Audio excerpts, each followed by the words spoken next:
Assalamualaikum semua. Arsene Wenger pernah bercakap dalam satu wawancara. Dia kata kalau kamu umur 13, 14, 15 dan kamu tak ada lagi basic dalam bola sepak, jadi nak pergi lebih jauh tu, just forget it. Dia cakap. Bunyi macam keras, tapi apa yang dia tekankan ialah the foundation. Before you nak pergi lebih jauh, next level, you punya foundation tu kena strong. Maknanya you punya first touch, punya dribbling, you punya shooting, passing and so on.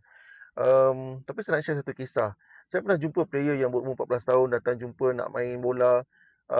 Kita bagi dia peluang, and apa yang saya notice adalah dia ada satu sifat, iaitu rajin.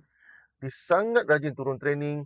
Dia punya sifat yang tak peduli kalau kena marah sikit-sikit. Dia cuba mendengar, dia nampak dia cuba berusaha untuk buat apa yang kita suruh. In fact, kalau tak bawa dia pergi masa mula-mula tak bawa dia pergi friendly game ke, dia tak sedih. Sebab kita nak protect dia punya confidence level. Tak boleh nak bagi dia main dalam keadaan dia tak kerti main lagi. So fast forward, dia mula boleh bermain, and then kita mula bagi peluang dekat dia. And then dia berada dalam squad, boleh katakan squad utama. So the key thing saya nak share dengan semua orang ialah diri sendiri. Untuk jadi orang berjaya, kamu sendiri kena gerakkan diri kamu sendiri. Kamu sendiri yang kena disiplin. Consistency and also discipline is very key untuk jadi orang yang berjaya. Talent tanpa consistent training, tanpa disiplin pun takkan ke mana. So it's very important for you to have this.